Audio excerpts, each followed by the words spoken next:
사랑하는 성도 여러분, 그리고 하나님의 눈으로 세상을 읽어내는 성경적 가치관 채널 시청자 여러분, 반갑습니다. 우리는 지난 여호수아 시리즈를 통해 가나안 땅을 향한 장엄한 정복의 함성과 나와 내 집은 여호와를 섬기겠노라는 비장한 세계 언약의 고백을 함께 들었습니다. 하지만 오늘 우리가 펼쳐드는 사사기는 그 뜨거웠던 결단이 채 식기도 전에 들려오는 충격적인 영적 퇴보의 기록입니다.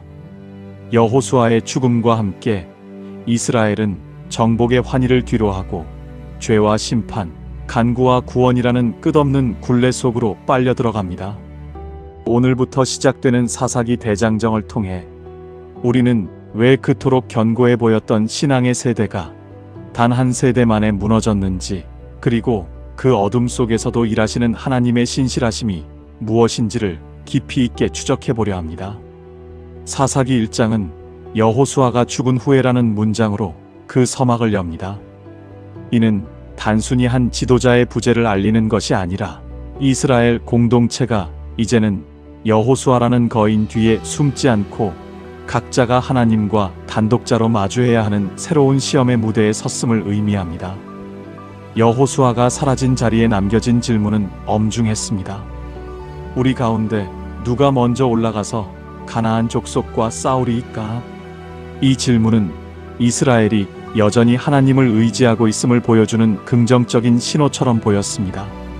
하나님은 유다 지파를 지목하셨고 유다는 시므온 지파와 협력하여 아도니베색을 격파하며 정복의 고삐를 늦추지 않는 듯 했습니다.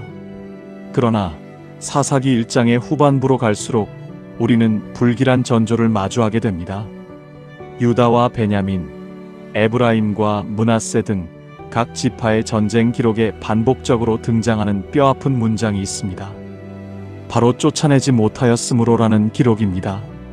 처음에는 철병거가 무서워서 못 쫓아낸 것 같았고 나중에는 그들을 종으로 부리는 것이 더 이익이라 생각해서 안 쫓아낸 것처럼 보입니다. 여기서 우리는 성경적 가치관이 말하는 치명적인 영적 타협의 원리를 발견합니다. 하나님은 가나안의 모든 우상 숭배 문화를 헤렘, 즉 온전히 진멸하여 바치라고 명하셨지만 이스라엘은 자신의 편의와 경제적 이익을 위해 그들과 공존하기로 선택한 것입니다. 이러한 영적 타협은 결국 치명적인 결과를 초래합니다. 사사기 2장 10절은 성경 전체를 통틀어 가장 슬프고도 충격적인 문장 중 하나를 우리에게 던집니다. 그 세대의 사람도 다 그 조상들에게로 돌아갔고 그 후에 일어난 다른 세대는 여호와를 알지 못하며 여호와께서 이스라엘을 위하여 행하신 일도 알지 못하였더라. 성경은 그들을 다음 세대라 부르지 않고 다른 세대라고 부릅니다. 불과 수십 년 전 요단강이 갈라지고 여리고가 무너지는 것을 보았던 부모 세대의 신앙이 그 자녀들에게는 단 한 조각도 전수되지 않았다는 사실은 우리에게 큰 충격을 줍니다. 신약학자이자 현대 기독교의 예리한 통찰가인 D.A. 카스는 이 비극적인 영적 단절에 대해 다음과 같이 경고했습니다. 기독교 신앙은 언제나 단 한 세대만에 이교주의로 전락할 위험 앞에 놓여 있다. 부모 세대가 하나님의 일을 경험했다면 다음 세대는 그것을 지식으로 배우고 그 다음 세대는 그것을 아예 망각하게 된다. 신앙의 전수가 멈추는 순간 공동체는 가장 화려한 정착지에서도 가장 처참한 영적 유배를 경험하게 된다. 카슨의 통찰처럼 사사기의 비극은 칼과 창이 부족해서 생긴 것이 아닙니다. 그것은 하나님을 아는 지식, 즉 야다의 결핍에서 시작되었습니다. 부모들은 자녀들에게 가나안의 농사 짓는 법과 돈 버는 법은 가르쳤을지 모르지만 홍해를 가르치고 아이성에서 회복시키신 하나님의 살아계심은 가르치지 않았습니다. 자녀들은 여호와라는 이름은 들어봤을지 모르나 그분이 내 삶의 주인이시라는 실존적 고백은 잃어버렸습니다. 이것이 바로 사사기 전체를 관통하는 어둠의 뿌리이자 오늘날 우리 세대가 가장 뼈아프게 직시해야 할 거울입니다. 이제 이스라엘은 하나님이 없는 빈자리에 가나안의 풍요를 상징하는 바알과 아스타롯을 채워넣기 시작합니다. 하나님의 군대였던 자들이 우상의 노예로 전락해가는 이 가슴 아픈 연대기는 오늘을 사는 우리에게도 동일한 질문을 던집니다. 당신의 자녀는 다음 세대입니까? 아니면 다른 세대입니까? 하나님을 잊어버린 이 다른 세대가 어떻게 본격적으로 죄의 고리 속으로 빠져드는지, 그리고 그들의 배교 앞에 임한 하나님의 준엄한 심판의 현장을 상세히 살펴보겠습니다. 가나안의 풍요와 문화라는 달콤한 유혹 앞에 무너진 다른 세대의 모습은 단순히 과거의 실패가 아닙니다. 사사기 2장 11절부터는 이스라엘이 본격적으로 바알과 아스타롯을 섬기기 시작했다고 기록합니다. 바알은 폭풍과 비를 주관하는 풍요의 신이었고, 아스타롯은 다산과 사랑의 여신이었습니다.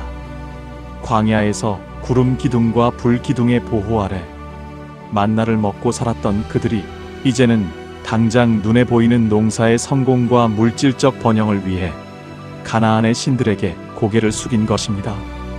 이는 신앙의 본질이 하나님과의 관계에서 나의 욕망을 채우는 수단으로 변질되었음을 보여주는 비극적인 장면입니다. 이 대목에서 우리는 사사기 전체를 지탱하는 거대한 영적 프레임워크, 즉 악순환의 사이클을 마주하게 됩니다. 사사기의 역사는 마치 끝이 보이지 않는 나선형 계단을 내려가듯 5단계의 반복적인 패턴을 보여줍니다. 첫 번째는 죄입니다. 이스라엘이 하나님을 잊고 우상을 숭배합니다. 두 번째는 심판입니다. 진노하신 하나님이 이방 민족을 도구로 사용해 그들을 압제하십니다. 세 번째는 간구입니다. 고통에 견디다 못한 백성들이 비로소 하나님을 부르짖습니다. 네 번째는 구원입니다. 하나님이 사사를 세워 그들을 건져내십니다. 마지막 5번째는 평온입니다. 사사가 사는 동안 땅이 평온을 되찾지만 사사가 죽으면 그들은 이전보다 더 악한 길로 다시 돌아갑니다. 종교 개혁자 존 칼빈은 인간의 마음이 가진 이러한 고질적인 특성을 두고 그의 저서에서 이렇게 일갈했습니다. 인간의 마음은 우상을 만들어내는 공장과 같다. 우리는 하나님이 주신 은혜의 도구들을 언제나 하나님 자신보다 더 사랑하려는 경향이 있으며, 고난이 지나가면 마치 아무 일도 없었다는 듯이 다시금 나만의 신을 찾아 떠난다. 사사기의 악순환은 이스라엘의 역사인 동시에 하나님을 떠난 인간 실존의 적나라한 기록이다. 칼빈의 통찰처럼 이스라엘의 문제는 외부의 적이 강해서가 아니라 그들 내부의 부패한 마음이 문제였습니다. 흥미로운 점은 이 사이클이 단순한 반복이 아니라는 것입니다. 한 바퀴를 돌 때마다 이스라엘의 영적 수준은 이전보다 더 깊은 나락으로 떨어집니다. 처음에는 마지못해 우상을 섬기던 그들이 나중에는 사사가 살아있을 때조차 거역하며 더 교묘하고 악독한 죄를 저지릅니다. 이것이 바로 죄가 가진 가속도이자 파괴력입니다. 우리는 이 지점에서 하나님은 왜 그들을 즉시 멸망시키지 않으시고 이 고통스러운 사이클을 반복하게 하셨을까요? 그것은 징계가 곧 사랑이었기 때문입니다. 하나님은 당신의 백성이 죄 가운데 평안하게 사는 것을 가장 위험하게 여기십니다. 압제와 고통은 그들을 파멸시키려는 목적이 아니라 다시 하나님께로 고개를 돌리게 하려는 거룩한 가시였습니다. 부르짖음조차 자발적인 회개가 아니라 고통 때문에 터져나온 비명이었음에도 불구하고 하나님은 그 비명을 들으시고 사사를 보내셨습니다. 이것이 바로 사사기가 어둠 속에서도 여전히 복음서가 될 수 있는 이유입니다. 오늘날 우리의 삶은 어떻습니까? 고난이 닥칠 때만 하나님을 찾고 문제가 해결되면 다시 세상의 바알을 향해 달려가고 있지는 않습니까? 사사기의 사이클은 오늘을 사는 우리에게 엄중하게 경고합니다. 은혜가 일상이 될 때 죄가 틈타고 평안이 당연함이 될 때 교만이 고개를 듭니다. 이 끊이지 않는 죄의 고리를 끊어낼 수 있는 유일한 길은 고난 중에만 부르짖는 단발성 신앙이 아니라 평안할 때도 하나님의 통치를 인정하는 전적인 주권의 항복뿐입니다. 이 절망적인 순환 구조 속에서 하나님이 처음으로 세우신 사사들의 면면을 살펴보겠습니다. 하나님은 왜 완벽한 영웅이 아닌 연약한 자들을 선택하셨는지, 그리고 그들을 통해 보여주시는 하나님의 이상한 승리의 법칙이 무엇인지를 함께 묵상해 보겠습니다. 이스라엘이 스스로 초래한 어둠의 골짜기에서 신음하며 부르짖을 때 하나님은 그들을 외면하지 않으시고 구원자들을 세우십니다. 그들이 바로 쇼페팀, 즉 사사들입니다. 사사는 오늘날의 판사와 같은 법적 집행관의 의미를 넘어 하나님의 영에 사로잡혀 백성을 압제에서 건져내고 통치하는 카리스마적 구원자를 뜻합니다.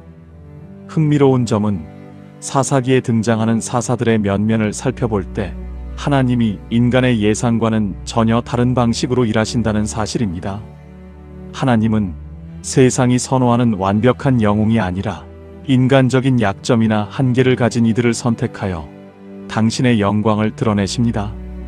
가장 먼저 등장하는 사사는 온니엘입니다. 그는 갈렙의 아우이자 사위로 여호수아 세대의 신앙적 유산을 계승한 정통성 있는 인물이었습니다. 성경은 그에게 루아흐 예호와, 즉 여호와의 영이 임했다고 기록합니다. 이는 사사의 능력이 개인의 탁월함이 아니라 오직 위로부터 부어지는 하나님의 능력의 근거함을 보여주는 선언입니다. 온니엘은 메소포타미아 왕의 압제로부터 이스라엘을 건져내며 40년의 평온을 가져다 줍니다. 그는 사사기에서 가장 모범적이고 표준적인 사사의 모델로 제시됩니다. 그러나 온니엘 이후 등장하는 사사들을 보면 하나님의 선택은 더욱 파격적으로 변해갑니다. 두 번째 사사 에훗은 왼손잡이였습니다. 당시 히브리 문화권에서 왼손잡이라는 표현은 단순히 손의 방향을 뜻하는 것을 넘어 오른손을 쓰지 못하는 자 혹은 신체적 결함이 있는 자라는 뉘앙스를 포함하고 있었습니다. 세상은 그를 주류에서 밀려난 약자로 보았을지 모르지만 하나님은 바로 그 약점을 사용하여 압제자 에글론 왕을 심판하는 날카로운 무기로 삼으셨습니다. 아무도 경계하지 않았던 그의 왼손에서 구원의 칼날이 시작된 것입니다. 이어 등장하는 삼갈은 소모는 막대기 하나로 블레셋 사람 600명을 죽인 인물입니다. 그는 정식 군인도 아니었고 그가 든 것은 화려한 검이나 창이 아닌 평범한 농기구였습니다. 19세기의 위대한 설교가 찰스 스펄전은 이 연약한 자들을 통한 하나님의 승리에 대해 이렇게 설교했습니다.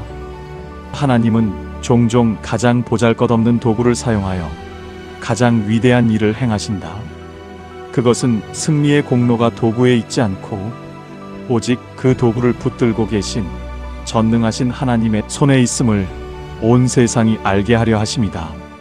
소모는 막대기가 하나님의 손에 붙들릴 때 그것은 천자루의 칼보다 강력한 무기가 된다. 스펄전의 말처럼 초기 사사들의 공통점은 그들 자신이 대단한 능력을 가졌기 때문이 아니라 그들의 연약함 속에 하나님의 강함이 머물렀다는 데 있습니다. 하나님은 왜 이런 방식으로 일하실까요?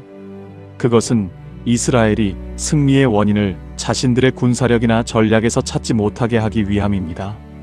철병거가 없어서 패배하는 것이 아니라 하나님이 없어서 패배하는 것이며 소막대기 하나로도 승리하는 것은 하나님이 함께 하시기 때문임을 그들의 뼈에 새기길 원하셨던 것입니다.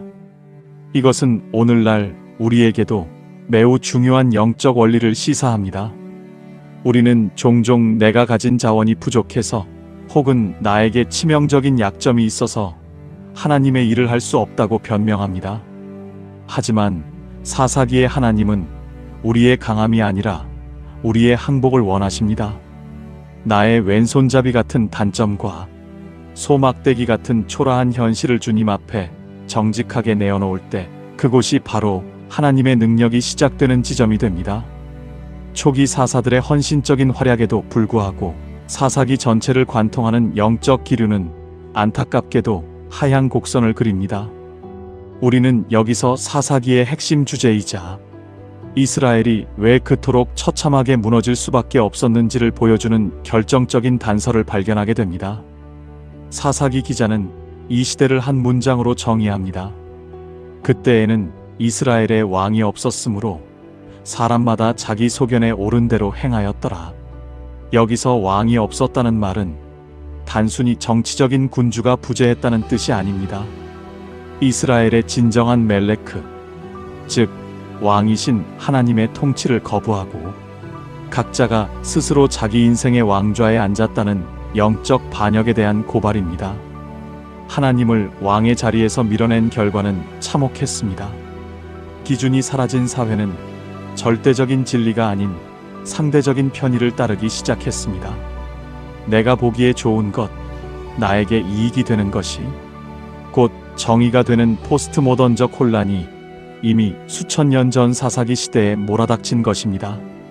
이스라엘은 가나안 사람들을 완전히 쫓아내지 않은 것을 실수라고 생각했을지 모르지만 하나님은 그것을 불순종이자 배교라고 말씀하셨습니다. 결국 여호와의 사자가 복임에 나타나 이스라엘의 불순종을 책망할 때 백성들은 소리 높여 울며 제사를 드렸지만 그들의 눈물은 삶을 돌이키는 참된 회개가 아닌 징계에 대한 두려움이 섞인 일시적인 후회에 불과했습니다. 영국의 위대한 설교가 마틴 로이드 존스는 신앙의 세대 교체와 부패의 과정에 대해 다음과 같이 날카롭게 지적한 바 있습니다. 교회의 역사에서 가장 위험한 순간은 외부의 핍박이 있을 때가 아니라 신앙이 하나의 전통이나 습관으로 굳어질 때이다. 부모의 하나님이 나의 하나님이 되지 못하고 단지 물려받은 지식으로만 남을 때 신앙은 생명력을 잃는다. 사사기의 비극은 하나님을 아는 세대가 하나님을 배우기만 한 세대에게 사명을 넘겨주지 못했을 때 시작되었다. 로이드 존스의 말처럼 다른 세대의 출현은 오늘날 우리에게도 거대한 경종을 울립니다. 우리는 자녀들에게 더 좋은 교육 환경, 더 안락한 삶의 터전은 물려주려 애쓰지만 정작 그들의 영혼이 하나님과 인격적으로 마주할 수 있는 야다의 현장은 마련해주고 있는지 돌아봐야 합니다. 사사기의 어두운 터널은 우리에게 묻습니다. 지금 당신의 인생 보좌에는 누가 앉아 있습니까? 당신이 옳다고 믿는 그 기준은 과연 하나님의 말씀에 근거한 것입니까? 아니면 세상이 말하는 성공과 편의에 근거한 것입니까? 사랑하는 성도 여러분, 사사기 제1편을 마무리하며 우리는 이 어두운 악순환의 고리를 끊어낼 유일한 소망을 발견합니다. 이스라엘이 수없이 배반하고 우상을 향해 달려갈 때도 그들이 고통 속에 부르짖기만 하면 사사를 보내어 건져내시는 하나님의 포기하지 않는 사랑입니다. 사사기는 이스라엘의 실패담인 동시에 실패한 인간을 향한 하나님의 집요한 추적기이기도 합니다. 우리가 왕 되신 하나님께 다시 주권을 내어드리고 우리 삶의 기준을 성경적 가치관으로 다시 세울 때 반복되는 죄의 고리는 끊어지고 진정한 영적 평온이 시작될 것입니다. 이어지는 사사기 시리즈를 통해 이 어두운 시대 속에서도 등불처럼 쓰임받았던 사사들의 삶과 그들을 통해 일하시는 하나님의 놀라운 섭리를 계속해서 목도하시길 바랍니다. 거룩하신 여호와 하나님, 오늘 사사기의 첫 문을 열며 우리 자신의 영적 현주소를 정직하게 대면합니다. 여호수아의 뜨거웠던 결단은 어디로 가고 어느새 세상의 풍요와 타협하며 다른 세대로 변질되어 버린 이스라엘의 모습이 바로 우리의 모습은 아닌지 두렵고 떨리는 마음으로 회개합니다. 주님, 우리 인생의 보좌에서 나 자신을 내려놓게 하옵소서. 내가 보기에 옳은 대로 행하는 교만을 버리고 오직 왕이신 하나님의 말씀만이 우리 삶의 절대적인 기준이 되게 하옵소서. 우리 자녀들이 하나님을 지식으로만 아는 세대가 아니라 삶의 현장에서 하나님을 뜨겁게 만나는 믿음의 세대로 일어나게 하옵소서. 반복되는 죄의 고리를 끊어주시고 오직 주의 영에 사로잡혀 이 시대의 어둠을 밝히는 이 시대의 사사들로 우리를 세워주시옵소서. 우리를 끝까지 포기하지 않으시고 구원의 손길을 내미시는 예수 그리스도의 이름으로 간절히 기도드립니다. 아멘. 오늘 사사기의 첫 여정이 여러분의 신앙을 깨우는 귀한 시간이 되셨기를 바랍니다. 영상이 유익하셨다면 구독과 좋아요로 이 말씀 사역에 함께 해주세요. 여러분의 작은 응원이 성경적 가치관을 세상 끝까지 전하는 큰 힘이 됩니다. 시청해주셔서 감사합니다.